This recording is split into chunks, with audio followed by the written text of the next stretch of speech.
Tes. Bateri habis.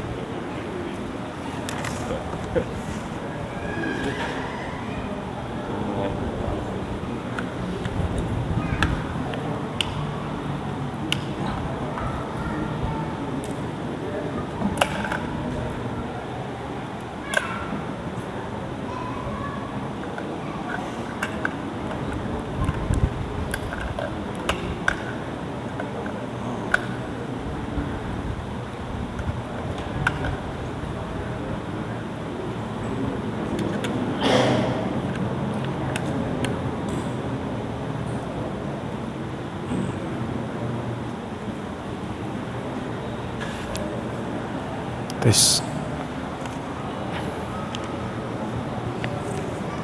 Assalamualaikum warahmatullahi wabarakatuh. Alhamdulillah nahmaduhu wa nasta'inuhu wa nastaghfiruh wa na'udzu billahi min shururi anfusina wa min sayyiati a'malina. Man yahdihillahu fala mudilla lahu wa man yudlil fala hadiya lahu. أشهد أن لا إله إلا الله وحده لا شريك له وأشهد أن محمدا عبده ورسوله اللهم صل وسلم على محمد وعلى آله وصحبه أجمعين يا أيها الذين آمنوا اتقوا الله حق تقاته ولا تموتن إلا وأنتم مسلمون يا أيها الناس اتقوا ربكم الذي خلقكم من نفس واحدة وخلق منها زوجها وبث منهما رجالا كثيرا ونساء واتقوا الله الذي تساءلون به والأرحام إن الله كان عليكم رقيبا يا أيها الذين آمنوا اتقوا الله وقولوا قولا سديدا يصلح لكم أعمالكم ويغفر لكم ذنوبكم ومن يطيع الله ورسوله فقد فاز فوزا عظيما فإن أصدق الحديث كتاب الله وخير الهدي هدي محمد وشر الأمور محدثاتها وكل محدثة بدعة وكل بدعة ضلالة أما بعد. Muslimin dan muslimat yang dirahmati oleh Allah Subhanahu wa taala sekalian, alhamdulillah pada malam ini kita dapat bersama-sama berhimpun dalam kuliah membicarakan berkenaan dengan buku metodologi memahami hadis yang disusun oleh saya sendirilah. Baik. Kita berada pada bab yang kelima, membicarakan berkaitan dengan memahami hadis berdasarkan dimensi yang melingkarinya. Dan kita telah pun berbahas berkaitan dengan dua faedah daripada memahami hadis berdasarkan dimensi masa, dan kita nak sambung hari ini faedah yang ketiga, iaitu mengetahui tentang illah ataupun faktor ataupun maqasid, yakni tujuan disyariatkan sesuatu hukum. Di dalam beberapa hukum syarak ataupun di dalam banyak hukum syarak, apabila disyariatkan sesuatu, ada punca ataupun ada faktor, apakah sifat yang menyebabkan perkara itu disyariatkan. Umpamanya, apabila Allah Subhanahu wa taala mengharamkan arak, maka disebut di dalam hadis, ma askara kathiruhu faqaliluhu haram. Apa yang banyaknya memabukkan, sedikitnya pun haram. Jadi para ulama merumuskan yang menjadikan arak itu haram apabila sifatnya itu memabukkan, menghilangkan fungsi akal. Maka fungsi akal yang telah dihilangkan itu, ataupun kita kata mabuk tu, menjadi punca kenapa arak itu diharamkan. Umpamanya bila kita musafir, Islam membenarkan kita untuk mengqasarkan salat. Kenapa qasar salat itu disyariatkan? Kerana musafir. Maka musafir itu menjadi faktor qat'ul masafah. Musafir itu menjadi illah, menjadi punca pensyariatan sesuatu hukum. Islam melarang kita untuk melihat aurat orang yang tak halal bagi kita untuk melihat auratnya. Kenapa tak boleh? Kerana ia boleh membawa kepada zina. Ia boleh membawa kepada itharatu syahwat, naiknya syahwat pada orang yang tak halal bagi kita. Maka diharamkan melihat aurat itu, kerana puncanya, tujuannya supaya menjaga maruah. Jadi kebanyakan hukum-hukum syarak ni dia ada punca dia. Kenapa ia disyariatkan? Ya, untuk memahami tujuan ataupun punca ini, kadang-kadang kita perlu melihat kepada dimensi masa. Kita kena kembali pada zaman itu untuk melihat kenapa hukum ni disyariatkan. Kenapa hukum ni Nabi SAW letakkan. Baru kita faham, oh sebenarnya patutlah disyariatkan kerana zaman tu macam ni, kita faham. Kerana pada zaman tu ini puncanya. Kita nak tengok. Ya, jadi bila kita faham dimensi masa ni, mudah kita untuk betul-betul faham terhadap teks-teks hadis nabawi yang diriwayatkan kepada kita. Maka sebab itu saya sebut, pada hakikatnya berpegang kepada makna hadis secara harfiah, yakni secara literal, tidak akan dapat mencapai maksud sebenar yang dikehendaki oleh syarak.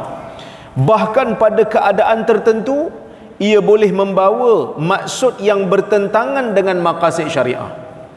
Penelitian terhadap zaman dan sirah merupakan suatu medium untuk mengetahui tentang illah, yakni faktor, ataupun maqasid, yakni objektif terhadap sesebuah hadis Nabi sallallahu alaihi wasallam.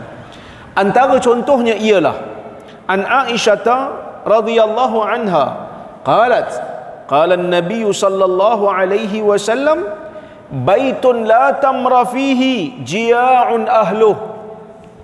Hadis ni riwayat al-Imam Tirmizi dan juga Abu Daud dengan sanad yang sahih.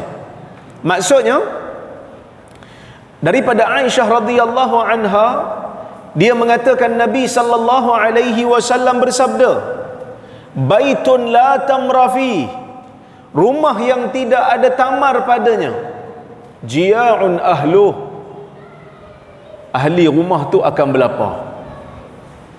Ahli rumah tu akan berlapar.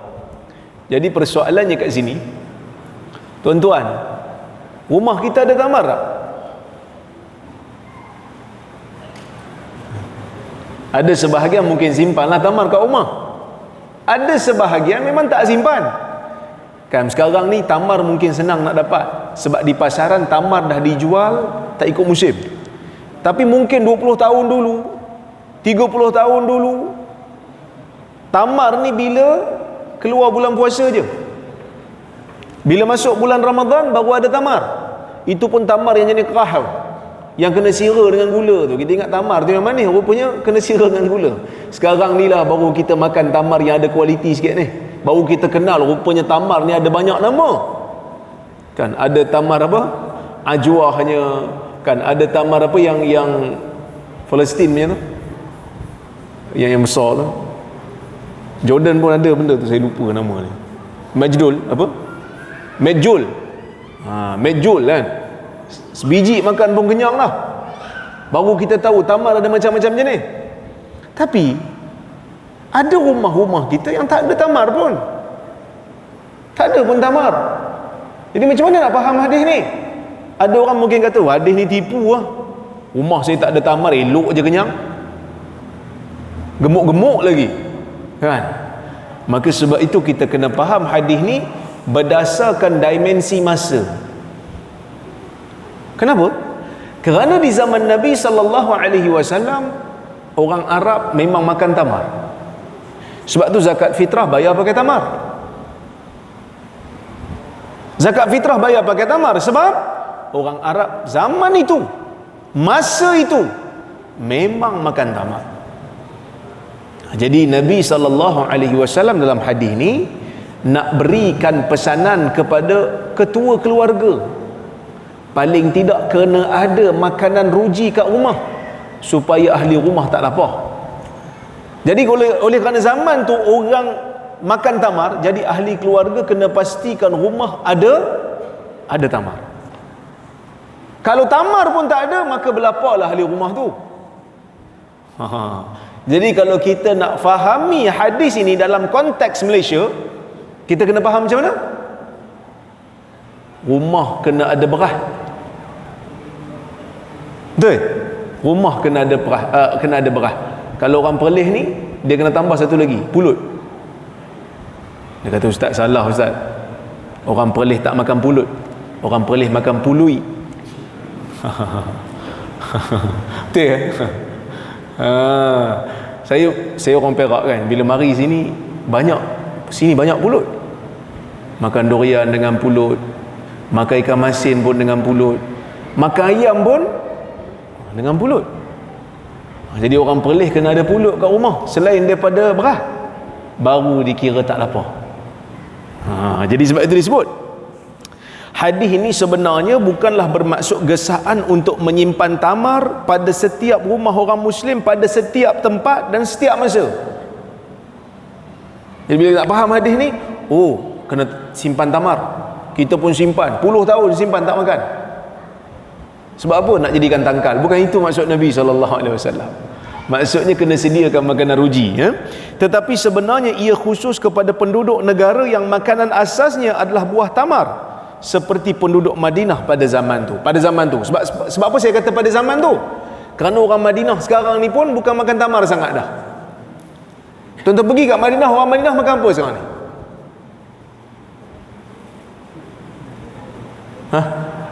Dia makan juga tamar, tapi bukanlah makanan yang dimakan sentiasa sehari itu tamar saja. Tak. Orang Madinah makan roti, dan dalam masa yang sama orang Madinah makan nasi.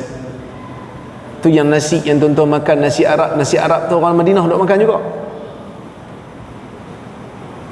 Jadi kita kena faham, kalau hari ni orang di Madinah beras ada kat rumah tu sudah menepatilah hadis ni. Tapi kalau tamar je ustaz, kalau tamar je dia orang yang makan tamar dan boleh bertahan, okeylah kan? Okey, baik. Ibnul Arabi, seorang ulama hadis dan ulama fiqh, ulama syariah, dia mengatakan, dia ni anak murid kepada Imam Ghazali. Dia kata apa? Dia kata sesungguhnya buah tamar itu adalah makanan ruji bagi mereka, yakni penduduk Madinah. Sekiranya sesebuah rumah itu tiada buah tamar, nescaya laparlah penghuninya. Begitu juga seperti mana dikatakan oleh penduduk Andalus bahawa rumah yang tiada buah tin, nescaya laparlah penghuninya. Setiap penduduk negara yang berlainan akan menyatakan makanan asas yang lazimnya menjadi rutin bagi mereka. Dia ni berasal daripada Andalus. Ibnul Arabi ni daripada Andalus, daripada Spain. Jadi dia kata kalau kat tempat dia buah tin lah, bukan tamar lagi dah pada zaman tu. Zaman sekarang mungkin suasana dah berbeza, mungkin nak makan kentang. So kita kena tengok, kita kena faham hadis ni berdasarkan suasana zaman pada hadis itu diucapkan. Hadis ni mesti difahami berdasarkan konteks masa dan zaman. Walaupun hadis ni dikatakan bahawa makanan ruji bagi orang Madinah adalah tamar, namun mungkin juga zaman boleh mengubah makanan ruji baginya. Jika dilihat hari ini, orang Madinah telah menjadikan beras dan roti sebagai makanan utama mereka. Jadi walaupun tamar tu masih ada lah di Madinah tu, tapi makanan asas yang mengenyangkan mereka sama ada roti ataupun beras. Okey? Baik. Yang seterusnya, yang keempat, faedah kita faham hadis berdasarkan konteks. Kita boleh kenal watak yang mubham dalam hadis. Apa itu watak yang mubham? Watak yang mubham ni watak yang tak disebut namanya dalam hadis. Mubham ni satu istilah dalam ilmu hadis bila seseorang individu disebutkan dalam teks hadis tapi tak dinyatakan namanya. Macam kita jumpa dalam hadis, seorang lelaki datang bertanya Nabi SAW, seorang perempuan datang bertanya Nabi. Kita tanya, lelaki ni siapa? Perempuan ni siapa? Kadang-kadang disebutkan namanya dalam riwayat yang lain, kadang-kadang tak disebutkan. Jadi kalau tak disebutkan, kita panggil tu mubham. Tapi kita boleh kenal pasti dengan melihat kepada konteks masa, zaman. Ya, baik. Al-mubham ialah watak atau seseorang yang tidak disebutkan namanya dengan jelas, sama ada pada sanad ataupun matan. Para ulama hadis bersepakat menentukan bersepakat bahawa menentukan seseorang perawi yang tidak diketahui namanya dengan jelas pada sanad merupakan perkara yang amat penting bagi mengetahui tentang keadaan adalah ataupun dhabit. Kalau nama tu tak disebut dalam teks, itu dipanggil mubham dalam matan. Kalau tak disebut dalam sanad, yang ni problem. Kalau tak disebut dalam teks, tak ada masalah. Seorang lelaki datang tanya Nabi SAW, "Ya Rasulullah, mana satu Islam yang baik?" Kita tak kenal lelaki itu pun tak ada masalah. Sebab apa? Sebab lelaki itu sahabat. Tak tahu nama dia pun tak ada masalah. Tapi kalau perawi itu kita tak tahu nama dia, yang ni problem. Hadis boleh jadi dhaif sebab kita tak kenal dia siapa. Kita tak tahu dia baik ke, dia tak baik ke, dia ingatan kuat ke, dia jenis pelupa ke, dia nyanyuk ke. So kena cari siapa dia kalau dia tu dalam sanad, dalam salah silah perawi. Okey? Baik. Namun itu ada silap dua kali watak. Namun mengenali watak al-mubham dalam matan, yakni dalam teks. Hadis tidaklah sepenting mengenali watak mubham dalam sanad kerana kesahihan hadis tidak bergantung dengannya. Walaupun ia kurang penting, tetapi penjelasan tentangnya dapat memberikan maklumat berkaitan manaqib, yakni kelebihan baik bagi seorang sahabat, ataupun kritikan terhadap sesetengah watak dalam peristiwa sirah. Walaupun kalau nama tak disebut dalam teks tu taklah kurang penting, taklah penting sangat, sebab kesahihan riwayat tak bergantung pada dia. Cuma kalau kita kenal tu, dapat tahulah kelebihan dia, mungkin dapat tahu kritikan pada dia. Walau kalau contohlah dia tu bukan sahabat, dia tu musuh Nabi SAW, dia hina Nabi SAW, tak disebut nama dalam teks, tapi kita kalau tahu, menarik jugalah. Kita tahulah siapa dia yang kutuk Nabi tu kan? Kalau dia daripada kalangan musyrikin Quraisy lah. Baik, ini juga tidak kurang pentingnya dalam pengajian hadis dan sirah. Antara hadis yang menerangkan keadaan ini ialah an Sa'ad radhiyallahu anhu anna Rasulullah sallallahu alaihi wasallam a'ta rahtan wa Sa'dun jalis, fataraka Rasulullah sallallahu alaihi wasallam rajulan huwa a'jabuhum ilai, faqultu ya Rasulullah ma laka an fulan, fa wallahi inni la arahu mu'mina, faqala aw muslima, fasakattu qalila thumma ghalabani ma a'lamu minhu, fa'udtu limaqalati faqultu ma laka an fulan, fa wallahi inni la arahu mu'mina, faqala aw muslima, thumma ghalabani ma a'lamu minhu, fa'udtu limaqalati, wa 'ada Rasulullah sallallahu alaihi wasallam, thumma qala ya Sa'ad inni la u'ti ar-rajul wa ghayruhu ahabbu ilayya minhu khasyata ay yakubbahu Allahu fin-nar. Hadis riwayat al-Imam al-Bukhari, yang bermaksud daripada Sa'ad radhiyallahu anhu, katanya sesungguhnya Rasulullah sallallahu alaihi wasallam memberikan pemberian kepada sekumpulan manusia. Dalam hadis ni, Nabi bila dapat harta rampasan perang, Nabi bagi pada sebahagian manusia, sekumpulan manusia Nabi bagi. Wa Sa'ad jalis, pada waktu tu Sa'ad bin Abi Waqqas ni duduk. Tuan-tuan biasa dengar kan nama Sa'ad bin Abi Waqqas? Sa'ad ni orang yang lama dengan Nabi sallallahu alaihi wasallam, golongan muhajirin yang nama dia tu tersenarai dalam 10 orang sahabat yang dijamin syurga. Itu Sa'ad.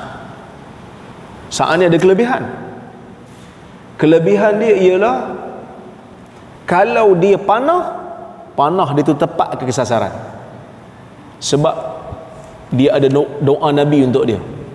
Nabi SAW pernah doa pada Allah, Allahumma saddid li Sa'ad ramyatahu, ya Allah, tepatkanlah panahan Sa'ad bin Abi Waqqas. Tuan-tuan biasa pergi latihan menembak? Siapa yang jadi tentera dia pernah pergi Saya pernah dulu masa sekolah dulu jadi kadet polis. Polis ajar latihan menembak M16. Jadi dia pun ajar saya lah kan, macam mana cara nak tembak, duk tenang-tenang tu. Dia kata tengok larah belakang, tengok larah depan, bagi tepat ke sasaran dan shoot. Kita pun tengok, tembak, tak kena. Tak boleh jadi ni. Orang sebelah kena, kita tak kena. Tenang lagi, tembak, tak kena juga. Lah kata saya kena jadi ustaz lah, tak boleh jadi tentera. Memang tak kena lah tembak. Tembak dalam keadaan menerap, maksud kita menerap tu badan kita statik pun tak kena. Ni siapa yang pencen polis, pencen askar kan, siapa yang biasa menembak ni, dia tahu menembak ni bukan senang. Sikit aja lari dia mesti tak kena. Sebab darjah kita kat sini sikit, darjah kat sana jauh kan. Kita kan peluru kan dia lurus kan. Tuan-tuan bayang naik kuda, macam mana nak memanah naik kuda? Bukan senang. Tapi panahan Sa'ad tepat. Dan Sa'ad ni orang yang pertama yang melepaskan anak panah di jalan Allah. Inni la awwalul Arab rama bisahmin fi sabilillah. Ni disebut oleh Sa'ad sendiri. Akulah Arab yang pertama yang melepaskan anak panah di jalan Allah. Tu kelebihan Sa'ad lah. Dalam peristiwa Sariyah Ubaidah bin Al-Harith, kalau tak silap, pada tahun pertama hijrah, sebelum daripada peperangan Badar, Nabi SAW hantar Sa'ad untuk gerila, ambush rombongan Quraisy. Sa'ad lah orang yang pertama melepaskan anak panah fi sabilillah. Dan Sa'ad ni dia ada keistimewaan, cekal dia berpegang dengan ajaran Islam tu dahsyat. Masa dia masuk Islam, mak dia tak puas hati dengan dia. Mak dia mogok, tak nak makan. Mak dia kata, kalau selagi kau tak tinggalkan agama Muhammad itu, wahai Sa'ad, aku tak makan, aku tak minum. Mak dia sampai jatuh sakit. Sa'ad kata, ya ummah, law kanat laki mi'atu nafsin fa kharajat nafsan ma taraktu dina Muhammad. Wahai ibu, kalau engkau ada 100 nyawa, kalau engkau ada 100 nyawa, keluar nyawa tu satu, aku tak tinggalkan agama Muhammad. Subhanallah, ajaib. Maka sebab tu dia layak menempatkan namanya sebagai salah seorang sahabat yang dijamin syurga. Sebab kadang-kadang kita pelik kan, macam kenapa Nabi jamin syurga orang ni, Nabi jamin syurga orang ni, kenapa tak semua sekali? Kerana pengorbanan tu tak sama, kadar pengorbanan tu tak sama. Maka sebab itu janji Nabi tak sama pada sahabat-sahabat dia ni. Sa'ad ni orang yang memang lama lah bersama dengan Nabi SAW. Baik, dia pun duduk masa Nabi bagi bedak-bedak harta tu, dia duduk, dia tengok. Fataraka Rasulullah sallallahu alaihi wasallam rajula. Nabi meninggalkan seorang lelaki, Nabi tak bagi kat dia. Nabi tinggalkan seorang lelaki, Nabi tak bagi kat dia. Yang lain Nabi bagi, dia seorang Nabi tak bagi. Okey. Huwa a'jabuhum ilai. Sedangkan lelaki tu orang yang paling aku takjub dengan dia. Aku suka dengan lelaki ni. Lelaki ni bagus. Maksudnya Sa'ad kata patut dia dapat, tapi Nabi tak bagi. Maka faqultu, ya Rasulullah, wahai Rasulullah, malaka an fulan. Ya Rasulullah, kenapa dengan fulan ini? Apa masalah kamu dengan si fulan ni? Apa masalah kamu dengan lelaki tu? Fa wallahi inni la arahu mu'mina. Demi Allah, sesungguhnya benar-benar aku melihat dia ni orang beriman. Nabi kata ataupun muslim. Nabi kata ataupun muslim. Fasakattu qalila. Aku pun diam sekejap. Bila Nabi jawab macam tu kan, aku pun diam sekejap. Summa ghalabani ma'alam. Kemudian pengetahuan aku terhadap lelaki ni menyebabkan aku tak tahan lagi, aku tanya lagi.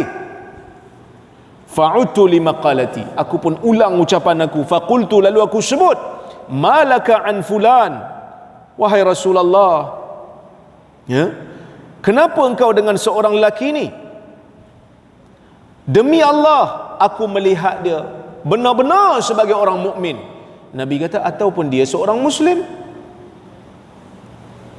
Summa ghalabani ma a'lamu minhu fa'udtu limaqalati, aku tak tahan lagi, aku tanya lagi, aku ulang perkataan aku, dan Nabi SAW ulang ucapan yang sama, jawapan dia sama. Sebenarnya Nabi SAW nak bagi tahu iman ni benda dalam jiwa. Kan dia kata, aku tengok dia beriman, aku tengok dia mukmin. Nabi kata, ataupun dia muslim. Kita nampak yang zahir, dalaman kita tak tahu dia muslim. Okey. Kemudian Nabi SAW kata kat dia, Nabi kata apa? Nabi kata, ya Sa'ad, wahai Sa'ad, inni la u'tir rajul, sesungguhnya aku memberikan seorang lelaki dengan pemberian, wa ghairuhu ahabbu ilayya minhu, sedangkan orang lain lebih aku suka daripada orang yang aku beri itu. Khasyata ayyakubbahu Allahu finnar, kerana aku bimbang Allah Ta'ala akan terapkan dia di dalam neraka.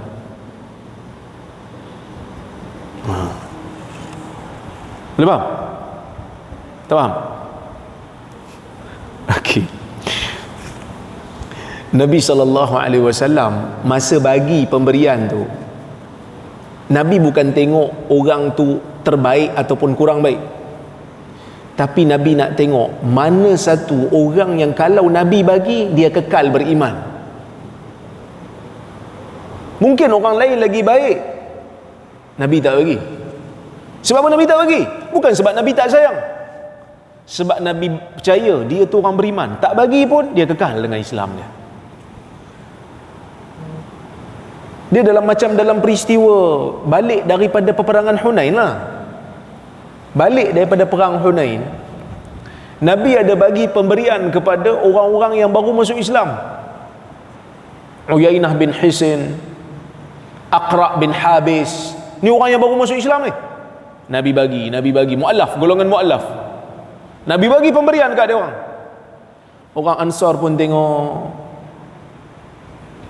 dah yang golongan yang muda-muda daripada kalangan Ansar ni cakap-cakap. Kenapa Nabi tak bagi kita? Kenapa Nabi hanya bagi golongan yang baru masuk Islam? Kita ni tak ada nilai ke? Mungkin ada persoalan tu. Maka Nabi SAW kumpulkan, minta pemimpin orang Ansar kumpulkan orang-orang Ansar ni.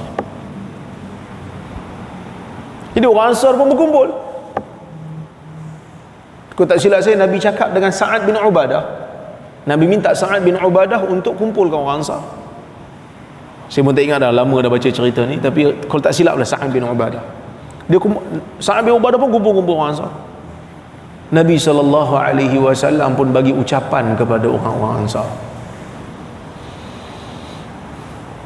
Nabi kata, ya ma'asyaral ansar, wahai golongan Ansar,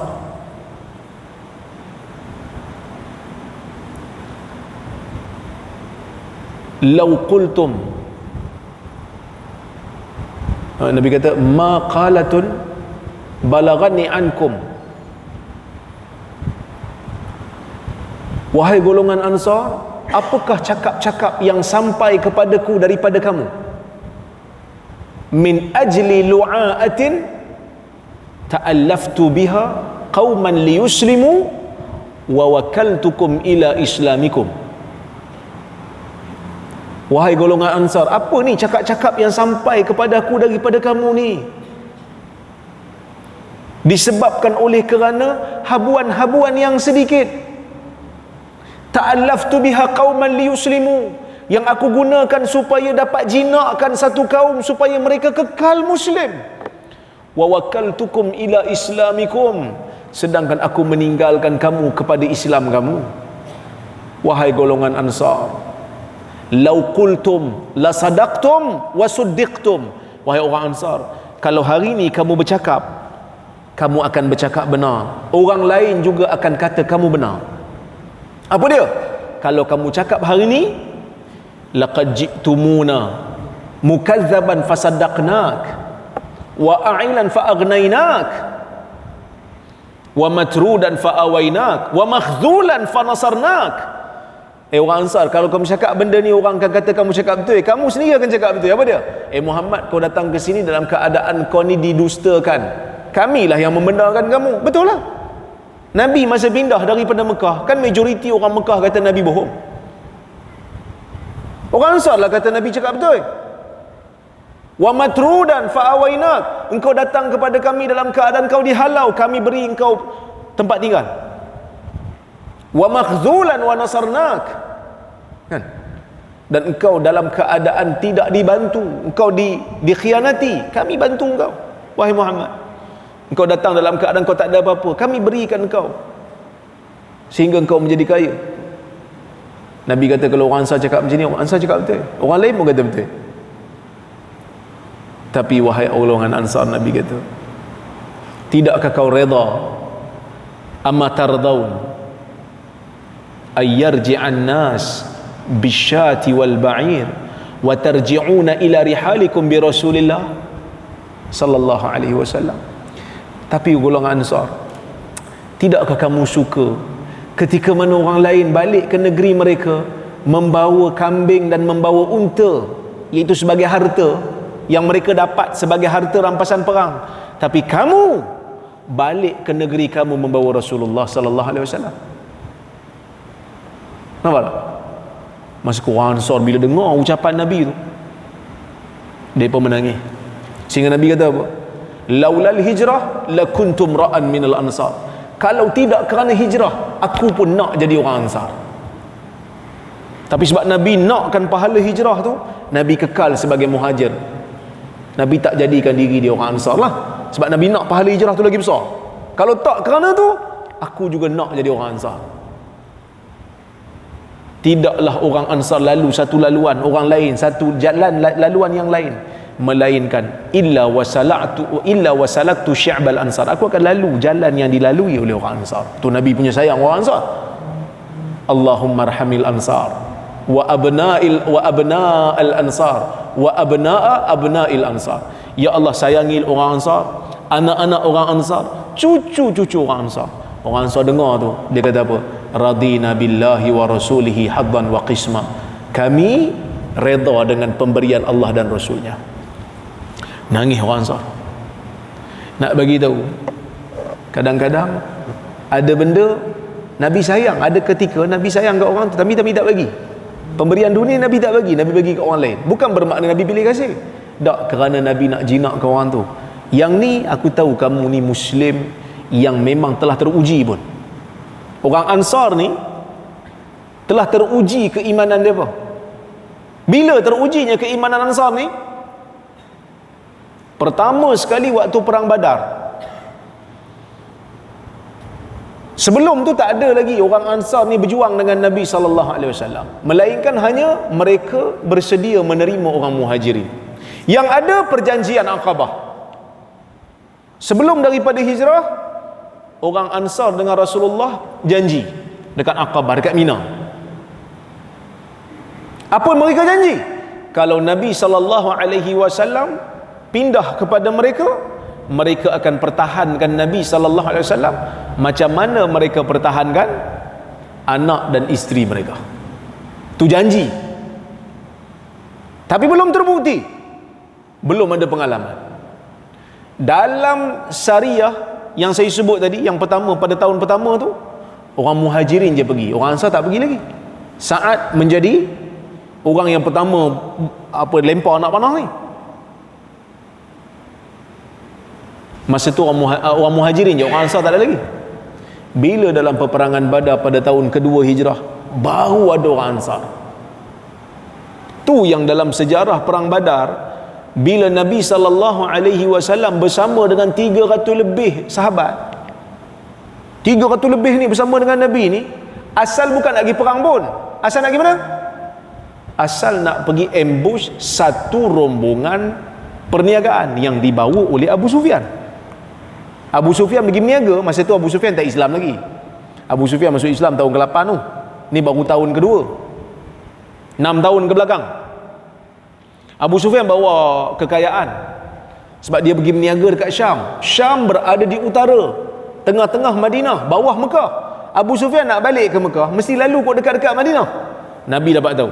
Nabi kata, siapa-siapa nak pergi ambil kekayaan yang ada pada Abu Sufyan, jom kita ambil. Nabi ni rampas-rampas ke? Zaman tu zaman perang. Orang Islam pun harta kena rampas. Orang Islam ada yang dibunuh. Jadi pada masa tu Abu Sufyan and the gang yang berasal daripada Mekah musuh orang Islam. Anytime boleh ambil harta dia. Ada juga sebahagian pengkaji sirah kata ia sebagai timbal balas kepada harta orang Islam yang ditinggalkan di Mekah yang telah dirampas oleh orang-orang Quraisy setelah mereka berhijrah ke Madinah. So diorang pun sebahagian setuju, sebahagian tak berminat. Biasalah kan, Nabi tak wajibkan semua. Nabi kata siapa yang nak, jom kita pergi. Adalah 300 lebih orang setuju. Bawa kelengkapan pun, ala kadar bukan lagi perang. Abu Sufyan dapat tahu tuan-tuan, Abu Sufyan lari keluar daripada highway ikut jalan lain. Dia keluar ikut jalan biasa, dia ikut jalan tepi pantai. Nabi SAW tak berjaya bertemu dengan kumpulan rombongan Abu Sufyan. Akhirnya rombongan Abu Sufyan berjaya selamat. Tapi Abu Sufyan sempatlah hantar wakil untuk minta bantuan daripada Abu Jahal. Abu Jahal dengar kata orang Islam nak apa-apakan rombongan kekayaan mereka. Abu Sufyan kata kita kena Abu Jahal kata kita kena perang. Kita kena perang dengan orang Islam ni. Ini yang kita tunggu-tunggu selama ni. Jadi bila perang, orang kafir Quraisy ni keluar 1000 orang. Atas kertas satu kena hadap 3. Yang satu ni senjata ala kadar, yang 3 ni lengkap bersenjata. Kalau ikut atas kertas menang ke kalah? Kalau ikut atas kertas lah, menang ke kalah? Susah nak menang. Dengan kelengkapan yang sangat-sangat sederhana, dengan mental yang tak berapa nak bersedia, dengan bilangan yang sedikit, tak mampu nak menang.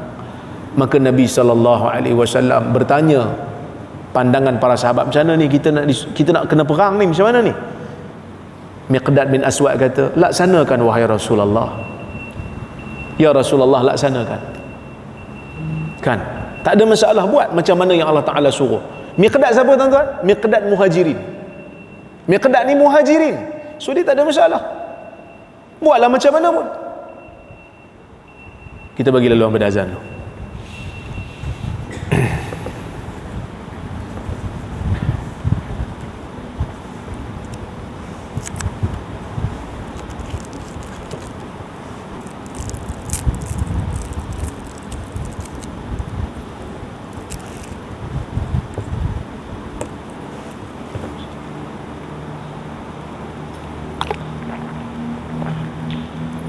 Allahu Akbar, Allahu Akbar, Allahu Akbar, Allahu Akbar. Asyhadu an la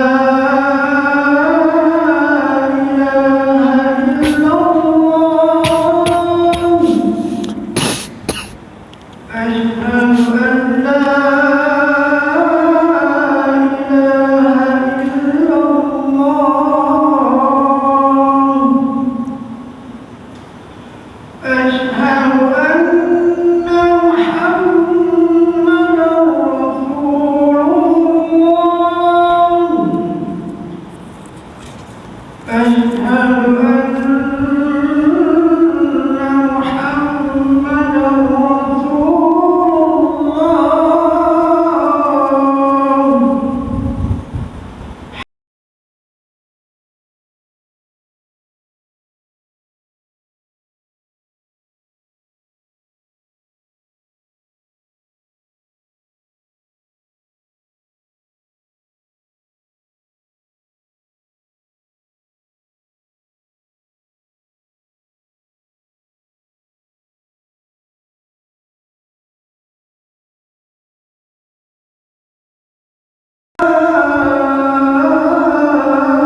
لا إله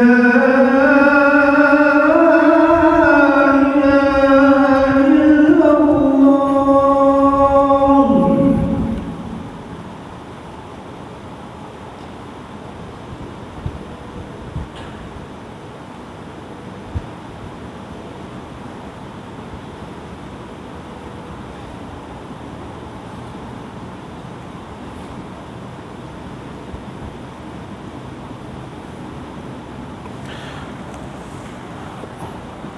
Okey, kita sambung tuan-tuan. Jadi bila Miqdad cakap macam tu, Nabi SAW dah boleh jangka, sebab Miqdad tu muhajirin.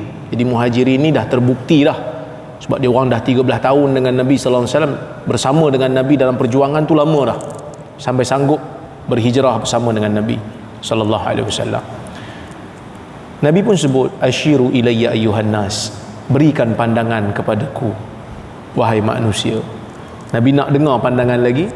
Bangunlah seorang pemuda, pemimpin, bukan pemuda, pemimpin daripada kalangan orang Ansar yang bernama Sa'ad bin Mu'az. Dia kata, ka'annaka turiduna ya Rasulullah, seolah-olah macam kau nak dengar pandangan kami wahai Rasulullah. Nabi kata, ajal, benar. Maka pada masa itulah Sa'ad bin Mu'az kata, ya Rasulullah, laksanakan perintah Allah. Kalau engkau bentangkan laut di depan kami dan kau redah laut ni, kami juga akan ikut. Maka Nabi semangat sikit lah pergi perang Badar ni. Jadi orang Ansar pun terbukti. Cuma saya nak balik pada isu kita. Kadang-kadang ada waktu kita tak boleh nak ukur suka ataupun tidak ni dengan pemberian-pemberian dunia ni, kerana dunia ni bukan segala-galanya. Ada waktu Nabi SAW beri pada orang lain, sedangkan ada orang yang Nabi lebih suka, tapi Nabi tak bagi kerana Nabi tahu dia akan jadi Muslim yang baik walaupun tak diberi habuan-habuan dunia ni. Maka sebab itu disebut di situ, di dalam hadis di atas tidak disebutkan secara jelas nama bagi lelaki yang Nabi SAW tidak memberikan pemberian kepadanya. Dia kata lelaki je. Siapa lelaki tu? Dalam hadis Bukhari tak sebut. Dia kata lelaki. Siapa lelaki tu tak tahu.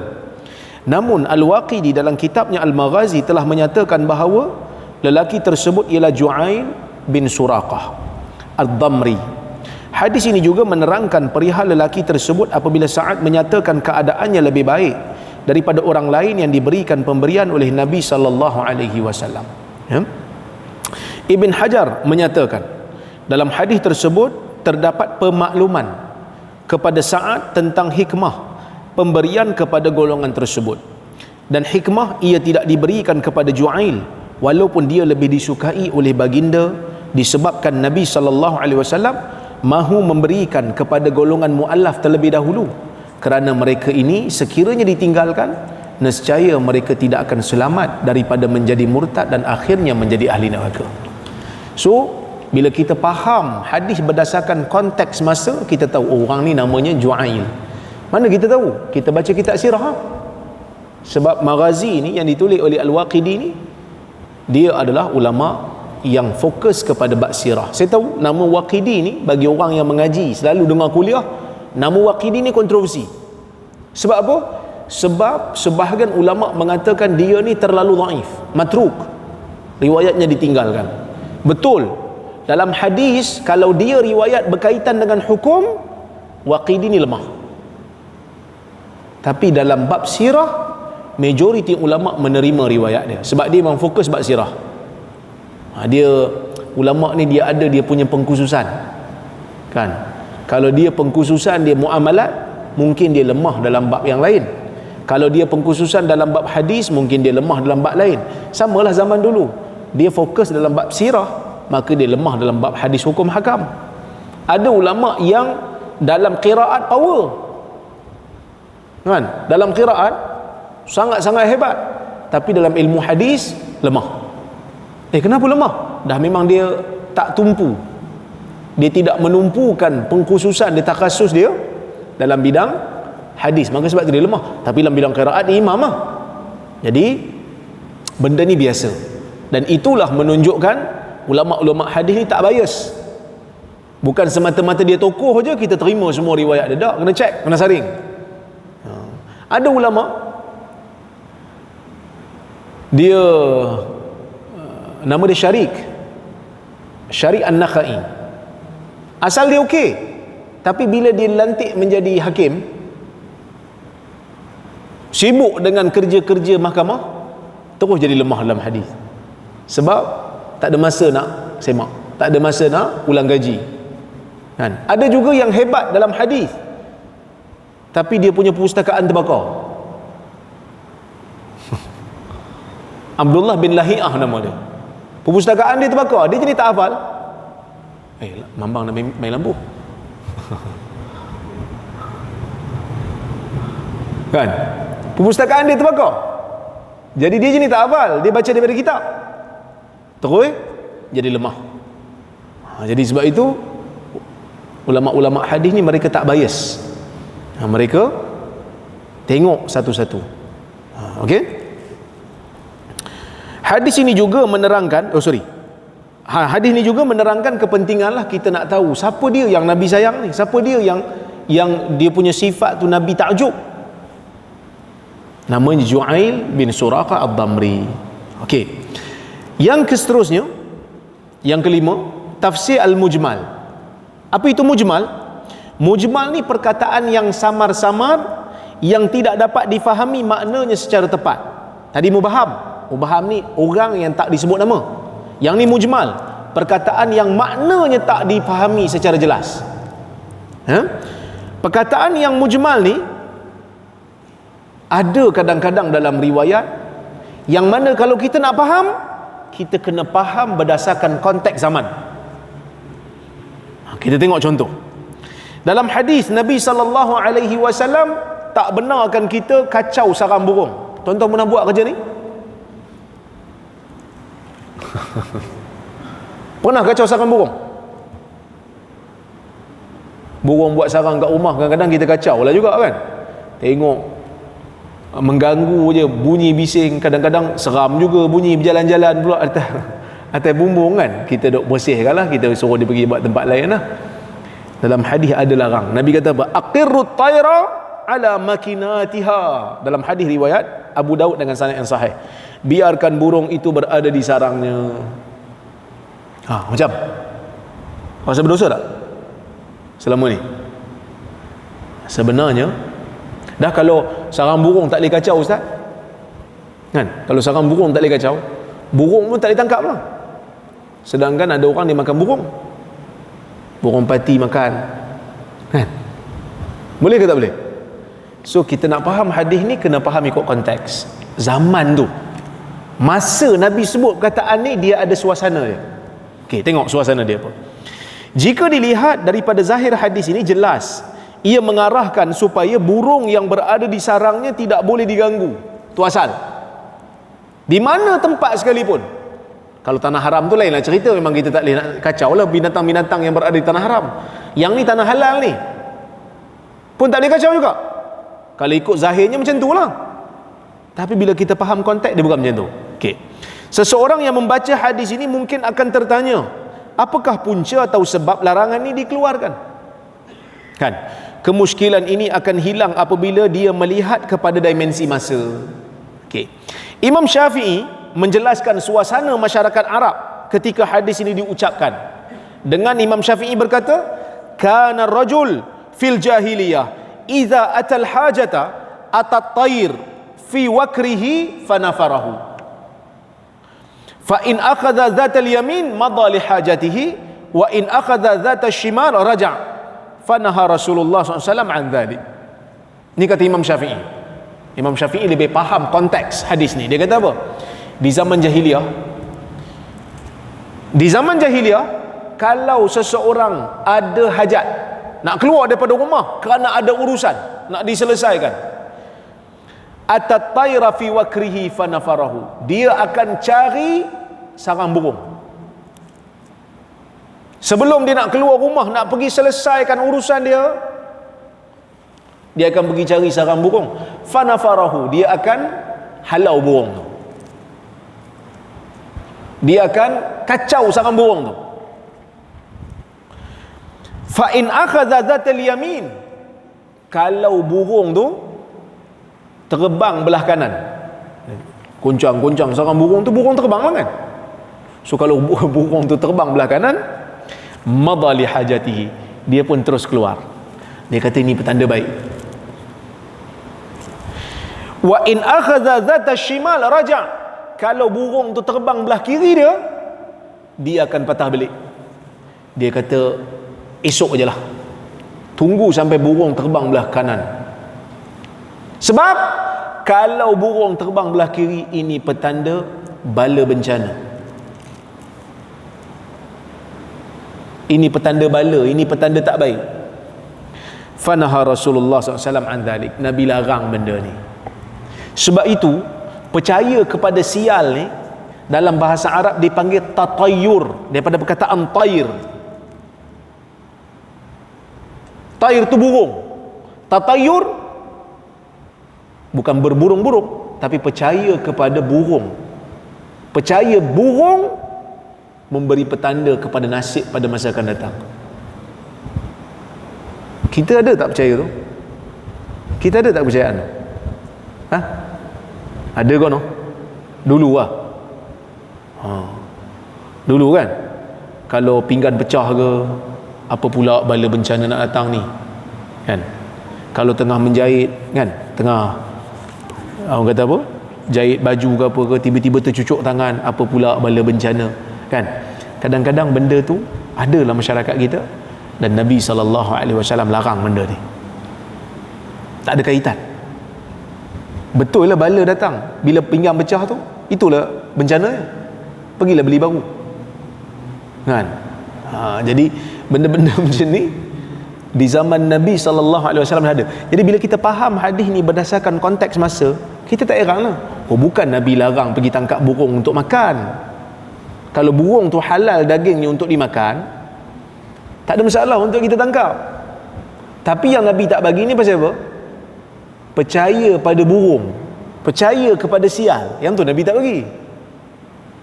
Jadi percaya pada sial, percaya pada benda-benda karut ni, kita kena buang. Kalau orang Melayu dia percaya apa? Bulan Safar kan, bulan Safar bawa bencana. Tu dulu tuan-tuan duk mandi Safar. Tuan-tuan pernah terlibat? Tak pernah kot no? Saya tak pernah. Zaman saya dah habis dah benda tu. Tapi dulu-dulu siap berkelah tepi sungai kan. Ada yang buat rombongan pergi Melaka, pergi mandi kat sungai. Siapa jadi tekong masa tu? Ustaz-ustaz juga lah. Tapi alhamdulillah kita berjaya buang lah budaya khurafat mandi Safar ni. Kerana tak ada dalam hadis menyebutkan, tak ada dalam hadis menyebutkan bulan Safar atau bulan bala, tak ada. Tak ada pun. Bahkan kalau kita tengok dalam perjalanan sirah Nabi SAW, dalam perjalanan sirah Nabi keluar daripada Madinah tu bulan Safar. Kalau bulan Safar tu bawa bala, Nabi tak selamat sampai lah. Tak menang lah Islam keluar bulan Safar tu. Tapi mungkin Allah Ta'ala nak tunjuk hikmah dia, keluarnya Nabi bulan Safar sampai bulan Rabiul Awal, selamat Nabi SAW membina negara, akhirnya menguasai semula kota Mekah. Begitu hebatnya perjalanan hijrah Nabi SAW kan. Orang Arab zaman dulu tak nak menikah bulan Syawal kan, tak nak menikah bulan Syawal. Maka Aisyah kata Nabi SAW pernah menikah bulan Syawal. Kerana apa? Kerana nak buang kepercayaan orang jahiliyah yang menentukan buruk dan baik itu berdasarkan masa. Tak ada kaitan masa.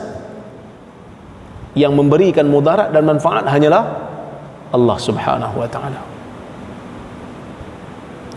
Jadi nak suruh orang Islam ni jadi cerdik. Kalau betul-betul kena kat kita musibah, la yusibana illa ma kataballahu lana. Kan? Tidak akan menimpa kami melainkan apa yang Allah Ta'ala telah tentukan bagi kami. Allah Ta'ala dah tentu macam tu dah. Okey. Mulla Ali Al-Qari menerangkan hadis ini dengan menyatakan bahawa pada zaman jahiliyah, sekiranya seseorang itu berhajat akan sesuatu, Mereka pergi ke burung, disarangnya dan menghalaunya. Sekiranya ia terbang ke kanan, maka mereka pun keluar atas tanggapan tuah tersebut. Jika ia terbang ke kiri, maka mereka berpatah balik, yakni menganggap sial. Maka mereka dilarang daripada perbuatan ini oleh Nabi SAW, iaitu kekalkan burung pada tempatnya. Sesungguhnya ia tidak membawa kemudaratan dan juga tidak memberikan manfaat. So ini yang diajar oleh Nabi SAW dalam hadis, supaya kita ni jadi umat yang cerdik. Baik. Yang terakhir, faedah yang terakhir sebelum kita berhenti, iaitu memahami hadis berdasarkan kepada zaman dan masa memudahkan kita untuk memahami istilah yang disebutkan oleh Nabi SAW pada zaman Nabi sebut perkataan tu. Kerana perkataan-perkataan yang disebut dalam hadis ni kadang-kadang orang Arab ambil dan guna untuk makna yang berbeza. Sebab orang Arab still guna bahasa Arab sekarang ni. Jadi kita kena bezakan di antara keduanya. Saya bagi contoh. Dalam hadis Nabi SAW menyebutkan, inna asyaddan nasi azaban indallah yaumal qiyamah al-musawwirun. Hadis riwayat Bukhari. Sesungguhnya orang yang paling dahsyat kena azab di hari kiamat nanti ialah musawwirun. Apa itu musawwirun? Musawwirun pada hari ni, kalau tuan-tuan pergi negara Arab, hari ni surah, gambar dan patung tu surah. Surah dengan sad. Surah, gambar pun surah, patung pun surah. Jadi kalau tuan-tuan pergi dekat negeri Arab, hari ni handphone ni, kalau tuan-tuan nak tangkap gambar, dia akan kata, yallah nusawwir. Jom kita tangkap gambar, nusawwir, kita tangkap gambar. Sawir li surah, tolong tangkap gambar saya. Adakah termasuk tangkap gambar fotografi dalam hadis ni? Bila Nabi kata musawwirun, orang yang paling dahsyat kena azab di hari kiamat ialah orang musawwir, orang yang buat taswir. Taswir dalam bahasa Arab hari ni snap gambar, fotografi. Maka sebab itu ulama-ulama moden di awal-awal keluarnya kamera, mereka mengharamkan kamera ni. Ulama-ulama India, ulama-ulama Arab Saudi di peringkat awal. Dulu masa mula-mula keluar kamera ni, handphone apa yang mula-mula keluar kamera? Nokia kan. Masa mula-mula keluar, ada negara-negara yang kuat ni, yang pegang kepada kamera haram, dia pecahkan kamera ni supaya tak dipakai.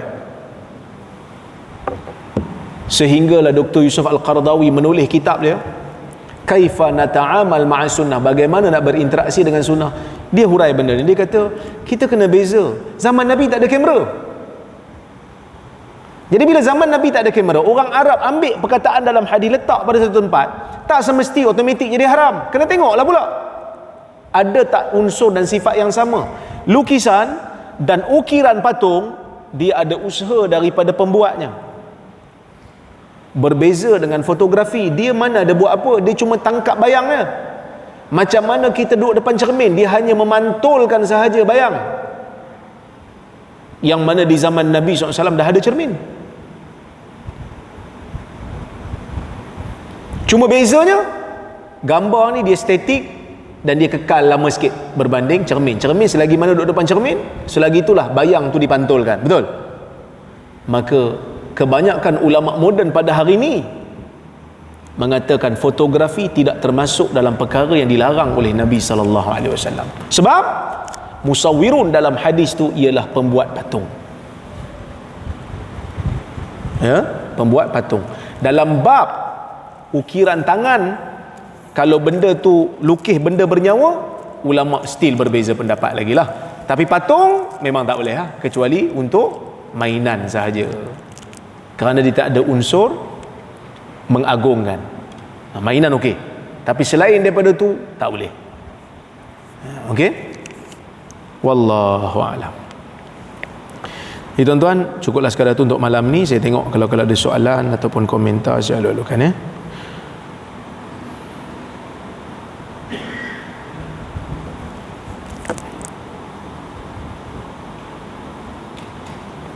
Assalamualaikum Dr. Waalaikumsalam. Saya nak tanya, adakah surah khusus yang boleh dibaca saat solat sunat sebelum subuh? Sebab saya pernah dengar seorang ustaz bagi penjelasan bahawa kalau nak solat sunnah sebelum subuh, elok baca surah Al-Ikhlas dan Al-Kafirun. Jazakallahu khairan. Solat sunat sebelum subuh dan solat sunat selepas maghrib, rawatib tu, qabliyah subuh dengan ba'diyah maghrib. Rakaat pertama baca suratul Kafirun, rakaat kedua baca surah Al-Ikhlas. Itu sunnah Nabi SAW. Tapi saya terbaca surah lain, ustaz, tak ada masalah, sunat saja. Tapi itu yang afdal lah, qabliyah subuh dengan ba'diyah maghrib. Okey. Salam doktor. Waalaikumsalam. Kebetulan saya bertemu dengan seorang ketua pengarah minggu lepas. Dia pun kempen politik. Okey, kerajaan buat satu dasar polisi untuk kawal aktiviti rakyat. Bagi kerajaan dasar itu bagus. Pembangkang mahu hapus dasar tu. Bagi mereka dasar tu sekat kebebasan rakyat. Pembangkang telah keluarkan hujah duit cukai rakyat yang bagi. Sepatutnya buat sesuatu yang beri kebebasan pada rakyat. Dengar macam betul lah tu. Jadi apa masalahnya?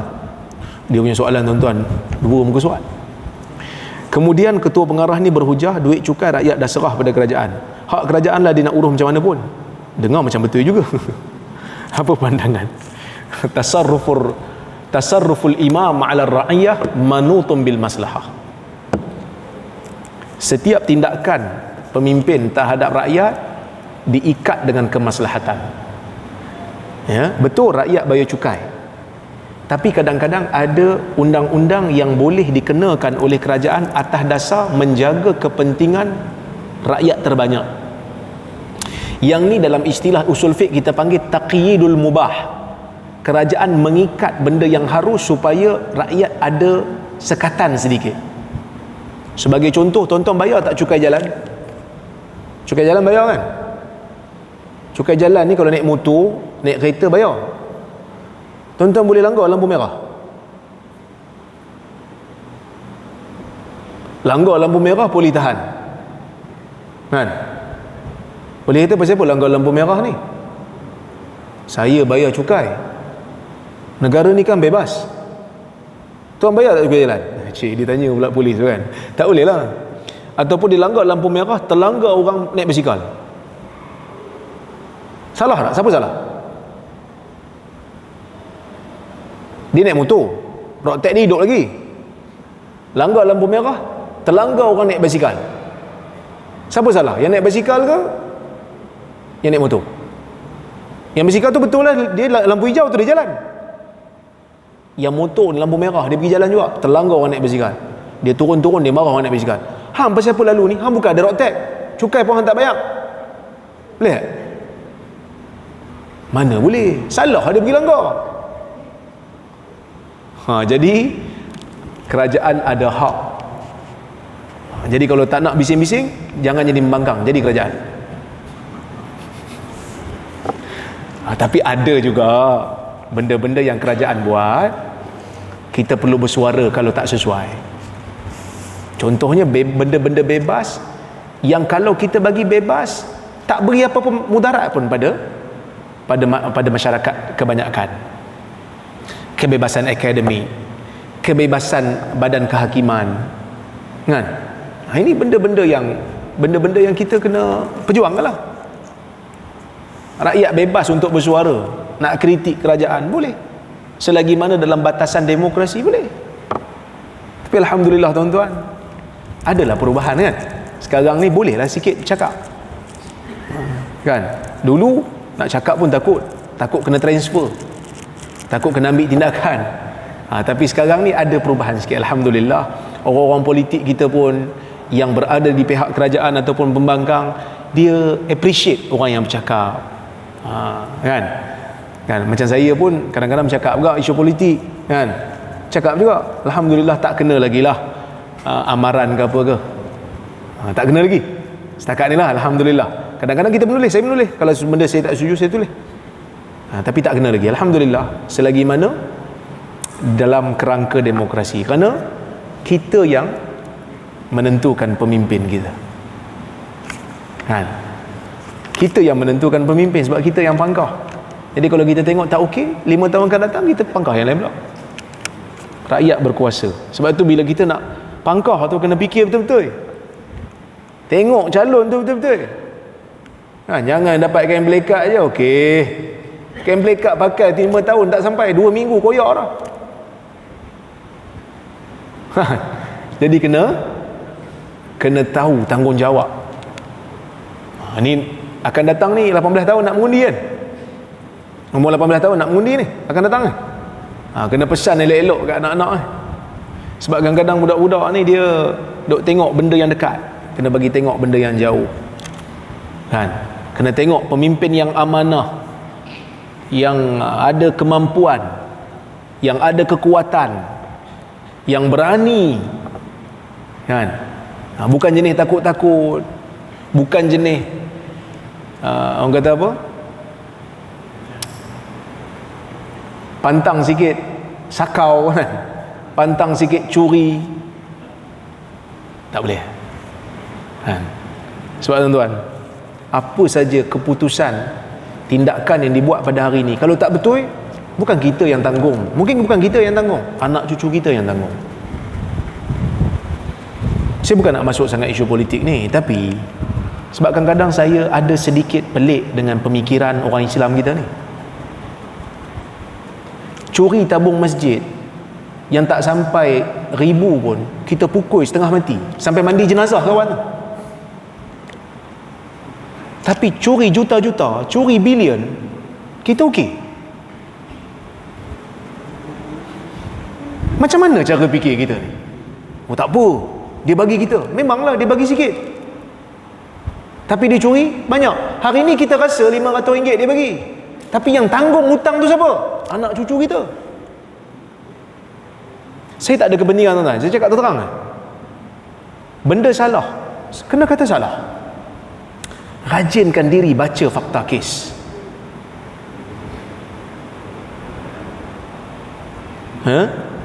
Jadi alhamdulillah, nampak gayanya kesedaran untuk lawan rasuah ni dah mula ada dah. Cuma kena usaha lagi. Kita suka cari, kadang-kadang kita merasakan kena tangkap khaluat lagi aib. Kalau kena tangkap khaluat, pemimpin politik kena tangkap khaluat, akan datang tak menang dah. Tu pun salah juga. Tapi kalau dah confirm kena rasuah, mungkin akan datang bertanding, boleh menang. Sebab kita mungkin tak sensitif. Sedangkan khaluat tu dosa peribadi, mungkin tak ganggu kita, tak ganggu hak kita. Itu peribadi dia, salah, dosa. Tapi kita tak ada terjejah apa. Rasuah, salah guna kuasa, kita yang akan tanggung. Ada orang pergi joli duit kita, pergi pinjam kat mana-mana agensi, ambil daripada duit pencen, joli, buat itu buat ini, kerajaan jamin tak boleh bayar, kerajaan bayar ke kita bayar? Kita lah bayar. Ni dah duit cukai ni. Jadi sebab itu kena betul-betul tuan-tuan, kita kena serius dalam masalah ni. Tak boleh sambil lewa lagi lah. Dalam masalah rasuah kita kena sama-sama banteras. Saya tak kata semua orang politik lah, ada yang bagus, alhamdulillah. Okey. Assalamualaikum Dr. Waalaikumsalam. Berkenaan hadis fitan bahawa akhir zaman manusia hanya beri salam kepada kenalan, soalan saya, adakah ia merupakan tanda kiamat yang buruk? Ia merupakan tanda kiamat yang tidak baik lah. Kerana di zaman Nabi SAW, manusia memberi salam walaupun kepada orang yang tak dikenali. Sebab itu Nabi SAW ketika menjawab ketika menjawab soalan ayul islami khair, mana satu Islam yang baik, Nabi kata apa? Tut'imut ta'am wa taqra'us salam ala man arafta wa man lam ta'rif. Bila Nabi ditanya tentang mana satu Islam yang baik, Nabi kata beri makan dan membacakan salam kepada orang yang kau kenal dan orang yang kau tak kenal. Maksud kalau tak kenal pun bagi salam juga kan? Bagi salam juga. Tapi saya tengok macam bukan Muslim je. Selagi mana kita tak tahu dia bukan Muslim, bagi salam. Tapi kalau dah tahu, jangan bagilah. Dah tahu dia bukan Muslim, jangan bagi. Tapi kalau tak tahu, bagi saja. Okey?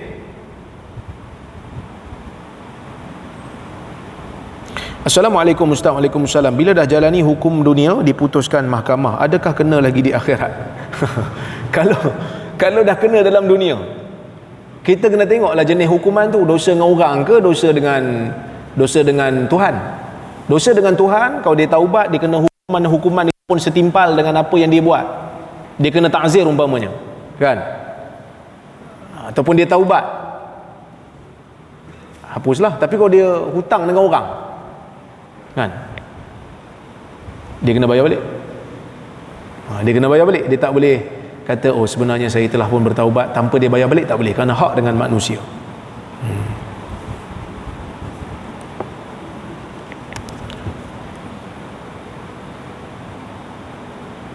Salam Syekh. Waalaikumsalam. Sebelum ni ada isu orang bakar Bible di Eropah. Sebagai seorang Muslim, bolehkah kita mencela perbuatan itu? Barakallahu fi, Allah barik fik. Allah Subhanahu wa taala tidak membenarkan kita mencemarkan apa-apa bahan sembahan orang bukan Islam. Wala tasubbul ladzina yad'una min dunillah fayasubbullaha adwan bighairi ilm. Kamu jangan cela sembahan orang-orang yang menyeru selain pada Allah. Nanti mereka akan cela Allah kerana permusuhan. Maksudnya, kita orang Islam ni, kita hanya boleh nyatakan kita tak setuju. Benda ni tak kena, benda ni tak betul. Bukan kita pergi hina dengan kita bakar berhala dia, kita pijak berhala dia, kita buang dalam longkang berhala dia, sedangkan dia masih lagi benda tu masih berada di tempat dia yang kita benarkan dia untuk beroperasi di situ. Macam Bible, kita pergi ambil, kita pergi bakar. Tuan-tuan, apa jaminan kita untuk dia tak ambil Quran untuk bakar pula? Kita buat macam tu akan menimbulkan reaksi. Jadi kita kena nyatakan kita tak setuju. Ini bukan daripada akhlak Islam. Tak setuju, bagi tahu kat mana salahnya Bible. Begitu ramai ulama-ulama, scholars daripada Arabnya, daripada Eropahnya, Muslim, yang menyatakan kesalahan yang terdapat dalam Bible, percanggahan-percanggahan maklumat yang ada dalam Bible. Tak perlu pun untuk bakar. Nak apa bakar? Bakar ni satu perbuatan orang yang tak membaca, tak ada hujah. Tak perlu pun sebenarnya. Dia akan menimbulkan reaksi. Nanti orang buat pada Quran pula. So kalau tak setuju, study Bible. Kalau kita ada kemampuan lah, study. Nyatakan di mana yang bercanggah, di mana yang pelik. Seperti mana yang dilakukan oleh Syekh Ahmad Didat, seperti mana yang dilakukan oleh Dr. Zakir Naik. Sekarang ni kalau tuan-tuan tengok dekat Speakers Corner kat UK, dia orang banyak video-video. Ada Bro Hashim, ada Bro Mansur. Mereka ini sangat-sangat hebat berdialog dengan orang Kristian menggunakan Bible. Mereka lebih pakar Bible daripada orang Kristian sendiri. Ini yang dahsyat. Mereka tak hina Bible, mereka siap soal saja, kan? Wallahu ta'ala a'lam. Oh, ini panjang soalan ni. Soalan panjang, jawapan pun panjang. Saya ada soalan, dia kata, saling berlaku perdebatan tentang kesahihan kitab Ibanah. Apakah status sebenarnya? Kitab Ibanah adalah kitab yang ditulis oleh Abul Hasan Al-Asy'ari. Sememangnya kitab Ibanah itu, walaupun ada percanggahan pendapat, tetapi ia sama seperti mana yang ada di dalam kitab Risalah ila Ahli Saghar yang ditulis juga oleh Imam Abul Hasan Al-Asy'ari. Jadi Imam Abul Hasan Al-Asy'ari memang penulis kitab Ibanah, dan kitab Ibanah itu tidak ada penyelewengan seperti mana yang didakwa oleh setengah pihak, kerana nukilannya sama dalam kitab-kitab Abul Hasan Al-Asy'ari yang lain. So Abul Hasan memang mengisbatkan ataupun menetapkan sifat-sifat Allah yang seperti berada di atas arash, Allah mempunyai mata, tangan, tetapi tidak sama seperti mana makhluk. Meninggalkan seperti mana yang disebutkan dalam Quran dan Sunnah, tanpa membagaimanakan, tanpa membayangkan, tanpa menyamakan dengan makhluk, kan? So lepas tu dia tanya lagi, dia kata kalau betul kalau betul Imam Asy'ari bertaubat dalam kitab tersebut, kenapa Imam Mu'tabar seperti Nawawi dan Ibn Hajar masih Asy'ariyah? Dia tuan-tuan, Asy'ariyah ke Maturidiyah ke Hanabilah ke Salafi ni Hanabilah lah. Dia perbezaan dia berbeza dalam isu furu', dalam isu menetapkan sifat-sifat fi'liyah, sifat-sifat orang kata apa, sifat af'al. Allah turun ke tidak, Allah melihat ke tidak, Allah apa ni kita kata berada di atas arasy tu perlu ditakwil ataupun tidak, Allah murka tu macam mana nak takwil. So mereka percaya seluruhnya dengan ayat Al-Quran, tetapi mereka berbeza tentang cara pemahaman. Sebab tu kalau tanya saya, ketiga-tiga aliran ini, Asy'ariyah, Maturidiyah, Hanabilah ataupun Salafiyah, kesemuanya adalah ahli sunnah.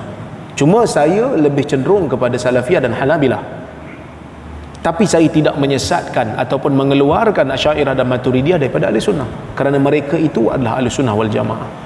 Jadi kalau kita berhadapan dengan imam-imam seperti Ibnu Hajar, seperti Imam Nawawi, kita mengatakan mereka ahli sunnah. Cuma ada tak pandangan-pandangan yang kita tak setuju? Ya, kita ada benda yang kita tak setuju dengan mereka. Ustaz, hebat sangat kita tak setuju dengan Imam Nawawi. Bila kita tak setuju dengan Imam Nawawi, bukan kita buat pendapat sendiri, kita setuju dengan imam-imam yang lain pula. Kan? Ada imam-imam yang lain yang kita ikut dalam masalah tertentu. Jadi sebab itu dalam masalah akidah yang furu' ni tuan-tuan, selagi mana dalam daerah furu' akidah, kita berlapang dada dan kita kata saya pilih mazhab ini, saya pilih aliran ini, tapi saya tak keluarkan mana-mana Asy'ariyah daripada dan Maturidiyah daripada kerangka ahli sunnah wal jamaah yang luas. Itu je kan. Sebab kita mengambil manfaat daripada Imam Baihaqi, daripada Ibn Hajar, daripada Imam Nawawi. Cuma ada tak yang kita tak setuju? Ada juga. Macam tuan-tuan ambil pandangan ulama mazhab Syafi'i, Imam Syafi'i umpamanya ada pandangan. Ada tak tuan-tuan dalam beberapa perkara tuan-tuan tak ambil pandangan Imam Syafi'i? Ada. Contohnya macam hakim perempuan. Perempuan boleh jadi hakim tak dalam mazhab Syafi'i? Tak boleh kan? Tak boleh.